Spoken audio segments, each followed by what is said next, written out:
Bonjour Charles de Courson. Bonjour. Et bienvenue à la grande interview sur CNews Europe 1. Vous êtes rapporteur de la Commission des finances à l'Assemblée, député Lyotte de la Marne. Vous êtes l'un des grands spécialistes de la question budgétaire. Vous avez même connu, je crois, tout au long de votre parcours, plus de 30 budgets du pays. C'est dire que vous avez un regard averti sur la question. Et c'est une semaine décisive qui s'ouvre.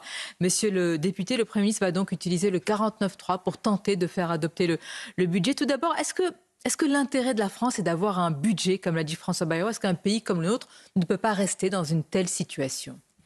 Bon, la réponse, elle est clairement oui à votre question. La France a besoin d'un budget. Et on voit bien que tant les ménages que les entreprises sont dans une situation d'attentisme qui nuit à l'intérêt de notre pays. Et en plus, du point de vue international, beaucoup de nos collègues, notamment européens, mais pas simplement, comprennent pas ce qui se passe en France en disant mais ce pays est devenu ingouvernable. Et rentrant dans le fond du sujet, il y a eu donc un accord avec la commission mixte paritaire. Le premier qualificatif qui vous vient à l'esprit pour qualifier ce texte de compromis, ce serait quoi? Il faut rappeler que la commission mixte paritaire n'est absolument pas représentative de la composition de l'Assemblée nationale. Et que l'accord qui a été passé... Vous voulez dire qu'elle est illégitime à trouver un compromis? Non, pas du tout. Elle est tout à fait légitime. Mais je veux dire, il y avait 8 personnes qui soutenaient le gouvernement et 6 des oppositions. Mais à l'Assemblée nationale, la composition est très différente. Voilà. Le problème de ce budget, il est très simple. C'est qu'on augmente massivement les prélèvements obligatoires de 0,9 points de PIB, c'est-à-dire à peu près de 27 milliards, massivement. Vous voyez, le taux de l'IS qui était à 33% en 2007 et était redescendu à 25%, on le remonte pour les groupes de plus de 3 milliards à 40%. À 40%, oui, je dis bien, à 40%. C'est énorme. C'est-à-dire que c'est toujours plus de dépenses et d'impôts, ce budget? Alors, oui, et du côté dépenses, les dépenses par rapport à la richesse créée ne baissent que de 0,1 point, c'est-à-dire de 3 milliards, si vous voulez. Donc on voit bien qu'on essaie de réduire de 6% en 2024 à 5,4% du PIB les déficits publics, mais que ces 0,6 points, ils sont faits massivement par l'augmentation des impôts. D'où la réaction d'ailleurs d'une partie du patronat qui dit « mais vous voulez vraiment nous inciter à ne plus investir dans notre propre pays ». Que répondez-vous au gouvernement qui affirme que ça ne concerne que les très grandes entreprises, que c'est temporaire, exceptionnel, provisoire? Est-ce que vous y croyez? Sur le caractère temporaire, non. Pour une raison très simple, c'est que où est-ce qu'on va trouver les 8 milliards qui vont manquer en 2026 ? Je rappelle que dans le texte initial du gouvernement, c'était sur 2 ans. Déjà, peu de gens y croyaient. Et le temporaire devient permanent en France en matière fiscale. Et donc, je pense que c'est très dangereux et que ça va inciter à accélérer la montée du chômage qui remonte déjà depuis la mi-2024. Ouais, budget dangereux, donc contre-productif pour les entreprises et pour les ménages. Charles de Courson, l'exécutif, le gouvernement, affirme qu'il protège les classes populaires, moyennes qui travaillent. Est-ce que c'est le cas ? En apparence, oui, mais en fait, si vous voulez, on est dans une situation économique très difficile en France et en Europe également. Et donc, on assiste à une remontée du taux de chômage. Et donc, les couches moyennes, c'est les gens qui travaillent. Vous voyez ? Or, l'ordre de grandeur, si vous voulez, on a atteint le point bas à 7,2% de taux de chômage à la mi-2024. Et les perspectives, c'est autour de 8% de taux de chômage. C'est indice même un peu plus en 2025. Or, les couches moyennes, c'est celles qui vivent de leur travail et qui font la richesse de ce pays.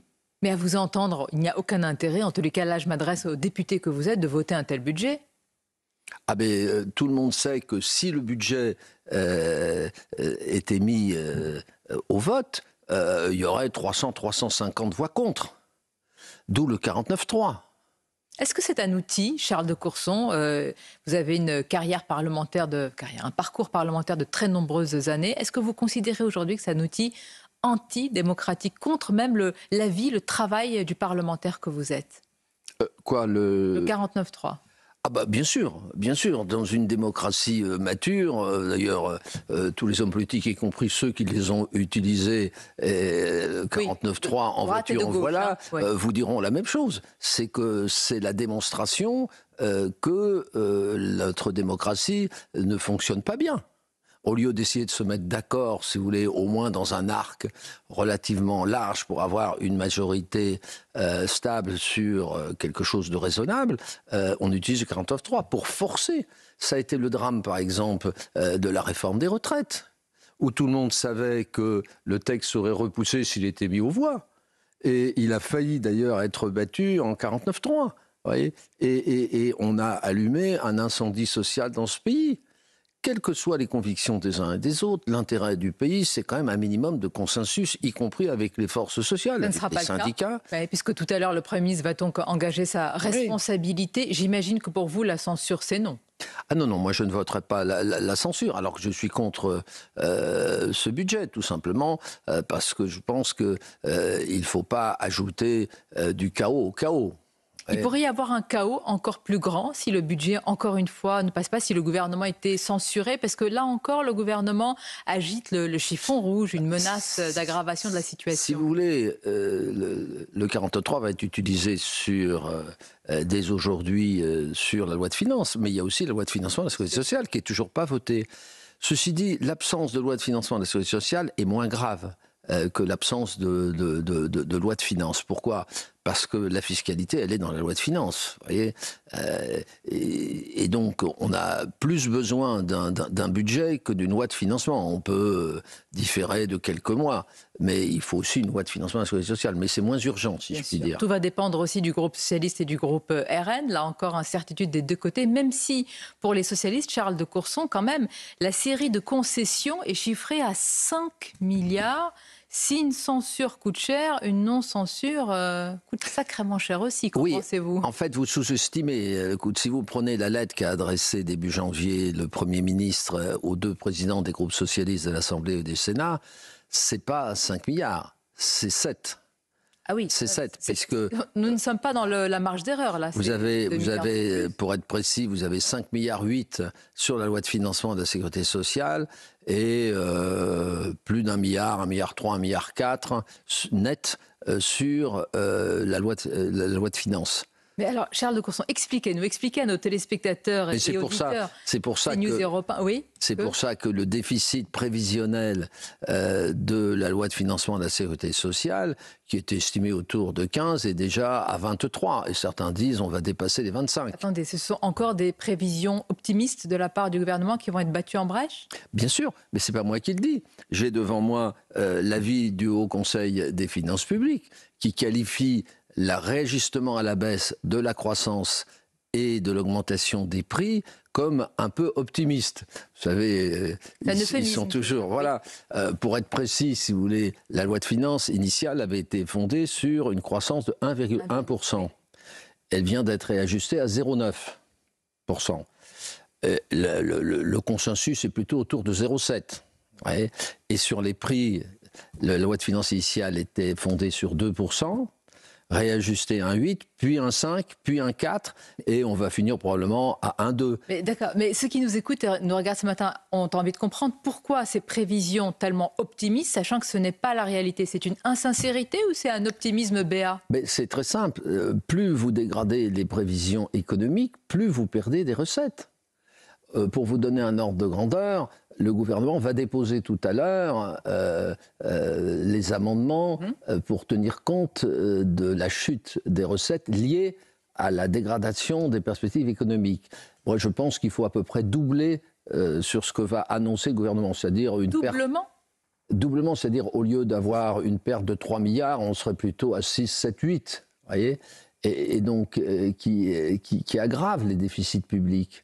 Mais il faut être réaliste dans la vie. Mais qui ne l'est pas ? François Bayrou affirme qu'après le budget, si ça passe, il va s'attaquer à l'Himalaya de la dette, l'Himalaya du chômage, l'Himalaya, etc., depuis son camp de base. Vous y croyez ?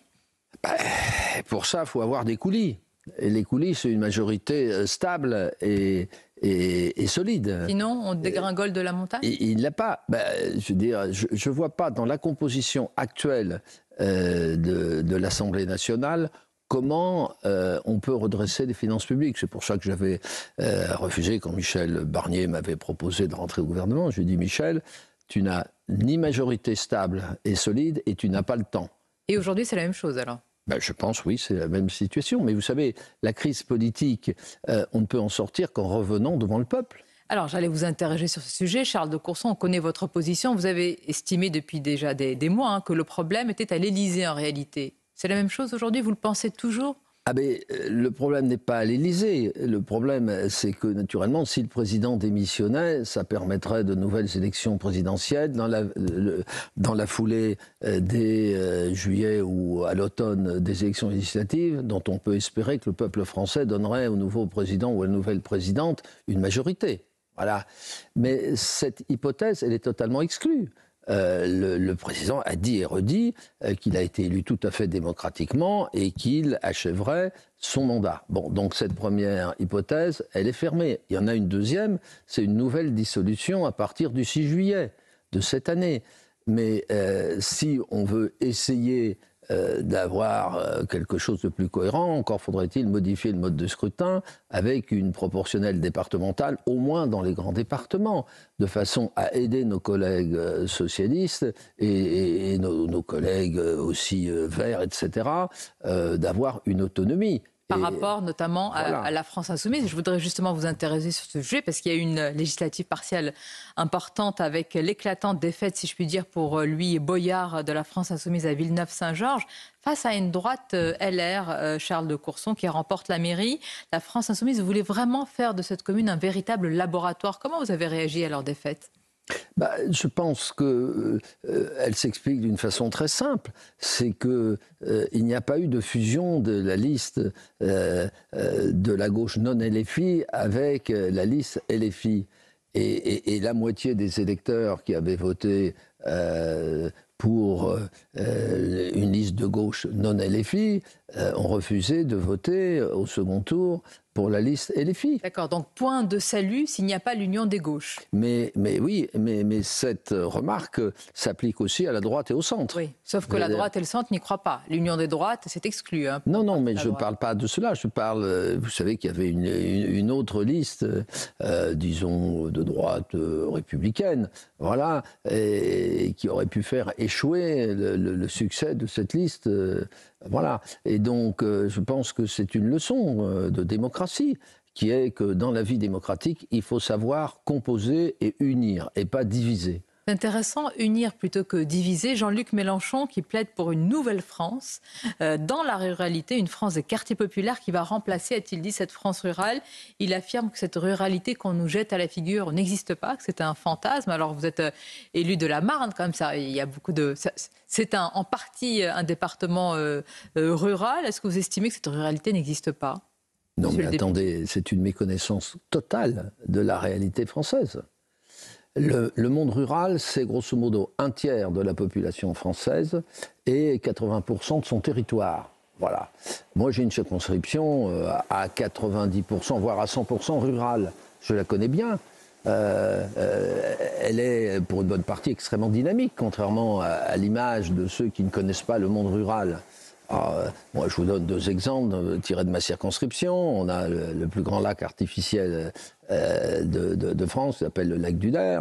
On a développé le tourisme. On a maintenant 1000 emplois en équivalent plein temps. Donc elle existe, cette ruralité. Ce n'est pas une vue d'esprit, comme le dit M. Mélenchon. Et elle est dynamique. Et vous la voyez être remplacée par une France plus populaire des quartiers. Mais non, c'est vouloir toujours opposer, diviser les uns aux autres. La France a besoin de son monde rural. Et les Français, d'ailleurs, aspirent à vivre plus dans le monde rural que dans le monde urbain. Voilà. Donc c'est une négation de ce que souhaitent les Français. Et on a besoin non pas de diviser et d'opposer le monde rural au monde urbain, on a besoin de réunir tout le monde dans une France équilibrée. Équilibrée avec aussi un diagnostic de lucidité. Je vous pose la question sur le mot de François Bayrou qui a fait couler beaucoup d'encre, Charles de Courson, sur la submersion migratoire, a-t-il dit, à Mayotte et dans certains départements français. Par exemple, parce que vous l'avez observé, est-ce que vous reprendriez également à votre compte ce mot ?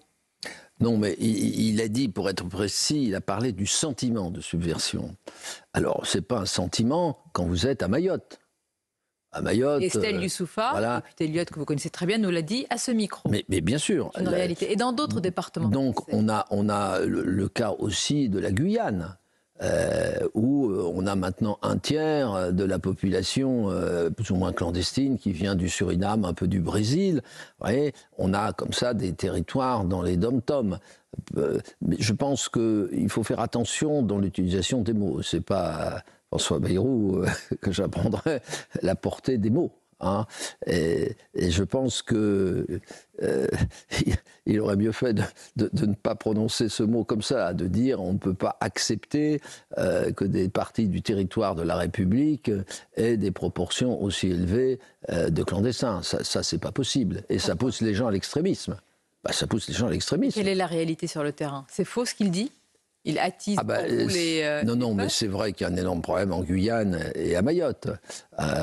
Parler de la France, non, c'est pas un problème général. Mais la République, si vous voulez, n'a pas fait son devoir, que ce soit à Mayotte ou en Guyane. Et ça, c'est un autre Himalaya, comme l'a dit François Bayrou. Mais tout d'abord, ce sera l'épreuve du budget. Merci Charles de Courson pour cette grande interview. À bientôt et bonne journée à vous. Bonne journée également.